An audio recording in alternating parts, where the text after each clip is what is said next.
आज के समय में हर विद्यार्थी कहीं ना कहीं कॉम्पिटिटिव एग्जाम की तैयारी जरूर करता है और कॉम्पिटिटिव एग्जाम के थ्रू ही हम अपनी सीट को, हम अपने आप को प्रूव कर पाते हैं कि हम औरों से बेस्ट हैं और तभी हम इस मुकाम पर हैं। दोस्तों, आज हम बात करने वाले हैं आपके मोस्ट इंपॉर्टेंट क्लास 9th के बारे में। दोस्तों, अगर आप क्लास 10th की बात करें, क्लास 12th की बात करें, तो बहुत सारी वीडियोस आपको अलग अलग सोशल मीडिया प्लेटफॉर्म्स पर, यूट्यूब पर, कई सारी चीजों पर आपको मिल जाते हैं। तरह तरह की प्रिपरेशन स्ट्रेटेजी की वीडियोस आपको मिल जाती है। लेकिन आज मैं बात करने वाला हूं कि आपके सबसे बेसिक क्लास, सबसे पहले जानिए कि क्लास 9th एक बेसिक क्लास है, एक फाउंडेशन वाली क्लास है। कहने का मतलब, जैसे कि अगर आप एक घर बनते हुए देखते हैं तो क्लास 9th आपकी उस घर की वो पहली ईंट है, वह नींव है जिस पर आप अपनी बिल्डिंग को खड़ा करते हैं। अगर हम बात करें कॉम्पिटिटिव एग्जाम्स की, दोस्तों बहुत सारे बच्चों के मन में सवाल आता है कि सर कॉम्पिटिटिव एग्जाम में सिर्फ 11th और 12th क्लास से ही पूछा जाता है, तो क्यों ना हम 9th और 10th में इतने सीरियस क्यों रहें। देखिए, आप क्लास 10th में बोर्ड एग्जाम की वजह से आपके अंदर सीरियसनेस होती है, लेकिन क्लास 9th को आप कहीं ना कहीं निगलेक्ट कर देते हैं। लेकिन मैं आपको बताता हूं, जिन्होंने भी IIT, नीट, NDA ऐसे बहुत सारे अच्छे कॉम्पिटिटिव एग्जाम्स की तैयारी की है जो कि सेंट्रल गवर्नमेंट द्वारा ऑर्गेनाइज कराए जाते हैं, उनसे अगर आप पूछेंगे तो उन्होंने यही कहा है कि मैंने 4 साल 9th, 10th, 11th और 12th इन 4 सालों में मैंने बहुत ज्यादा मेहनत की है।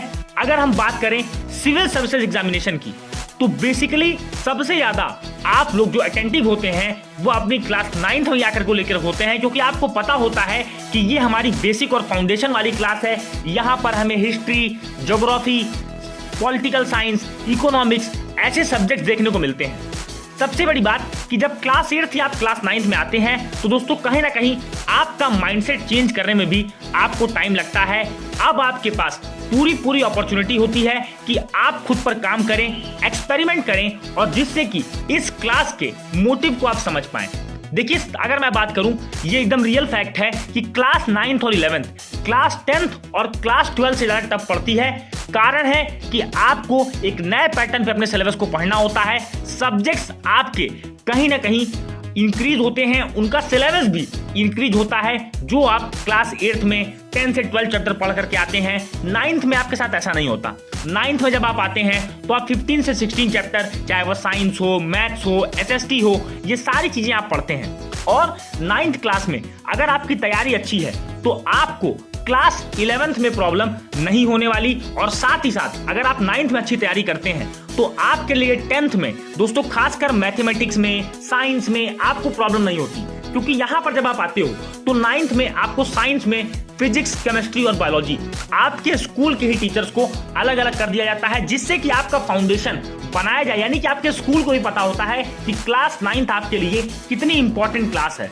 सबसे पहले जानिए कि देखिए, आपके पास इस क्लास में बहुत ज्यादा सीखने का मौका होता है। कारण ये होता है कि आपको बोर्ड एग्जाम नहीं देना होता, आपके स्कूल के टीचर द्वारा पेपर बनाया जाता है और आपको वो हार्ड से हार्ड पेपर देते हैं ताकि आप अपने बोर्ड एग्जाम के लिए तैयार हो। और बहुत सारे 9th के बच्चों के मन में डाउट आता है कि सर पेपर हमारा इतना हार्ड दिया जाता है स्कूल के द्वारा। कई सारे ऐसे स्कूल है जो एक बहुत ही अच्छा पेपर सेट करते हैं, वह आपको आपके बोर्ड एग्जाम के लिए तैयार करते हैं। देखिए, क्लास 10th और क्लास 12th ये दो ऐसी क्लास है जहां पर हम बहुत ज्यादा एक्सपेरिमेंट नहीं कर सकते। दोस्तों, एक पैटर्न है, उसी पैटर्न में हमें चलना होता है। लेकिन 9th और 11th में हम नॉलेज के लिए स्ट्राइक करते हैं, यानी हम अपने आप को कॉम्पिटिटिव एग्जाम्स के लिए तैयार करते हैं। इस तरह से तैयार करते हैं ताकि हमारा फाउंडेशन, हमारा जो बेस हो वो बहुत अच्छा हो।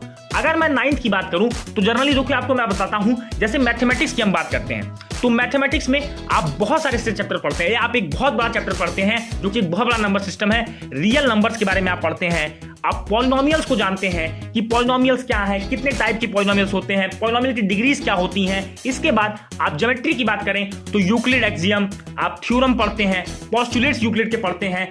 ट्रायंगल में अगर हम बात करें, ट्रायंगल एक ऐसा चैप्टर है जो आपको 9th और 10th दोनों में मिलता है। मेंसुरेशन में आप बहुत सारे 3D शेप्स को आप पढ़ते हैं, सिलेंडर, कोन, ऐसे बहुत सारे शेप्स हैं, क्यूबाइड, क्यूब, आप इनके बारे में जानते हैं। इनकी एक एक चीज के बारे में आपकी कमांड बनती है। और मैं आपसे यही कहूंगा कि क्लास 9th को पढ़ने का अपना तरीका आप बदलें। सबसे पहले आपको क्लास 9th में जब आप चले गए तो आपको अपने आप से खुद वादा करना है कि मैं सबसे ज्यादा फोकस अपनी सेल्फ स्टडी पर करूंगा।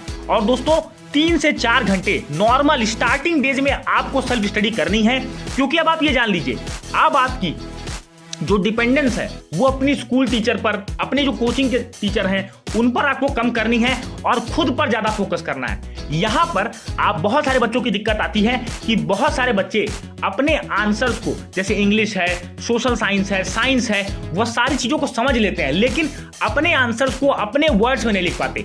यही एबिलिटी आपको क्लास 9th में सीखनी है। आप गलत लिखें, अपने टीचर से चेक कराएं, पूछे यहाँ पर कहाँ एरर हो रहा है, ये सारी बातें आप ध्यान रखें। साथ ही साथ अपनी इंग्लिश पे काम करें ताकि आपको आने वाले टाइम में, जैसे कि अगर आप जब 11th 12th में जाएंगे तो आप बहुत ज्यादा अपनी इंग्लिश सब्जेक्ट में फोकस नहीं कर पाएंगे। उसका कारण ये होता है कि हमारा जो कोर सब्जेक्ट्स होते हैं, चाहे वो अकाउंटेंसी हो, बिजनेस हो, इकोनॉमिक्स हो, आप हिस्ट्री पढ़ें, पॉलिटी पढ़ें, ज्योग्राफी पढ़ें, फिजिक्स, केमिस्ट्री, मैथमेटिक्स, इतने ब्रॉड ये हो जाते हैं कि हमारा फोकस हमारी लैंग्वेज सब्जेक्ट्स पर नहीं होता।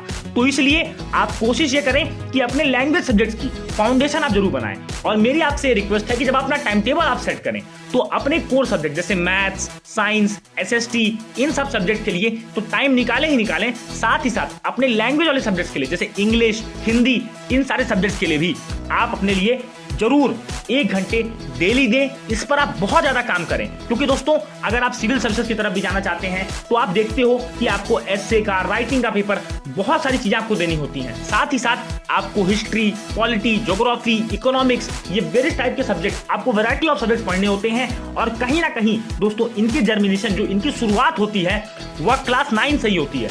मैं बार बार आपको इस क्लास पे इसलिए जोड़ दे रहा हूं कि अगर मैं सीधा सीधा कहूं तो अगर आपने 4 साल मेहनत कर ली तो आपको कोई भी कॉम्पिटिटिव एग्जाम निकालने से कोई नहीं रोक सकता। दोस्तों मैं आपको अपने एनडीए का एक्सपीरियंस बताता हूं। देखिए, जब आप क्लास 9th में जाते हैं तो एनडीए एक बहुत ही अच्छा एग्जाम है जो कि आप क्लास 12th के बाद या क्लास 12th अपीयरिंग में भी आप दे सकते हैं। और भारतीय सेना में एक आप गैजेटेड ऑफिसर आप बन सकते हैं। दोस्तों आप एक कमीशन्ड ऑफिसर यहां पर आप बन सकते हैं।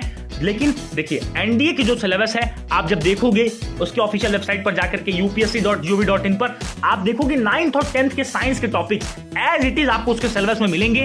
तो कहीं ना कहीं आपको इस पर काम करना है। साथ ही साथ आपकी मैथ्स पर आपको काम करना है, अपनी इंग्लिश पर आपको काम करना है, क्योंकि अब आप कोई भी एग्जाम दोगे कॉम्पिटिटिव एग्जाम, उसमें 10th लेवल के अलावा कहीं की भी ग्रामर नहीं आती। तो आपको अपने लैंग्वेज सब्जेक्ट्स पर, आपको अपने जो कोर सब्जेक्ट्स हैं उन पर अपना आपको फोकस करना है। और 9th एक ऐसी क्लास है जो आपको आपकी स्ट्रीम डिसाइड करने में मदद करती है। अगर मान लीजिए कि आपका मन है कि मुझे मैथ्स पढ़ना है तो आप फिजिक्स, केमिस्ट्री, मैथमेटिक्स पे बहुत ज्यादा ध्यान देते हो। आपका मन होता है कि हमें कॉमर्स पढ़ना है तो आप इकोनॉमिक्स पे, ज्योग्राफी पे, हिस्ट्री पे, पॉलिटी पे, ये इस पर ज्यादा ध्यान देते हो। आप ह्यूमैनिटीज से जाना चाहते हो तो आप history, geography, civics, social science पे बहुत ज्यादा ध्यान दोगे।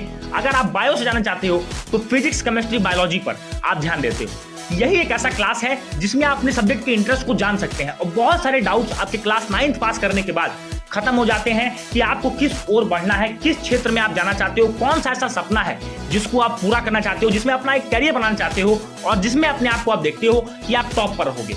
दोस्तों क्लास 9 हमारे लिए बहुत ही इंपॉर्टेंट क्लास है। अगर इस क्लास में हम सीरियसनेस के साथ, डेडिकेशन के साथ, डिवोशन के साथ और डिटरमाइंड हो जाए कि हमें अपने कैरियर में अधिक से अधिक अच्छा करना है और अपने भविष्य को बहुत ही उज्जवल बनाना है, तो हम इस क्लास में अपनी दोस्तों पूरी एफर्ट के साथ जुड़ जाएं और एक निश्चित समय पर एक अच्छा सा टाइम टेबल बना करके रेगुलरिटी, कंसिस्टेंसी और कॉन्फिडेंस दिखाते हुए इस क्लास की बाधा को पार करें। और मैं आपको एक चलते चलते छोटा सा फैक्ट बताता हूं कि क्लास 9 दोस्तों आप इस तरह समझिए कि अगर आपके पास एक बकेट है, उस बकेट में एक मग है, तो क्लास 9 जो है वो आपका एक मग है और क्लास 11 आपका बकेट है। दोस्तों दोनों अब आपस में इंटरकनेक्टेड हैं और दोनों के बिना मैं बता दूं एक दूसरे का सेपरेट वजूद नहीं होता।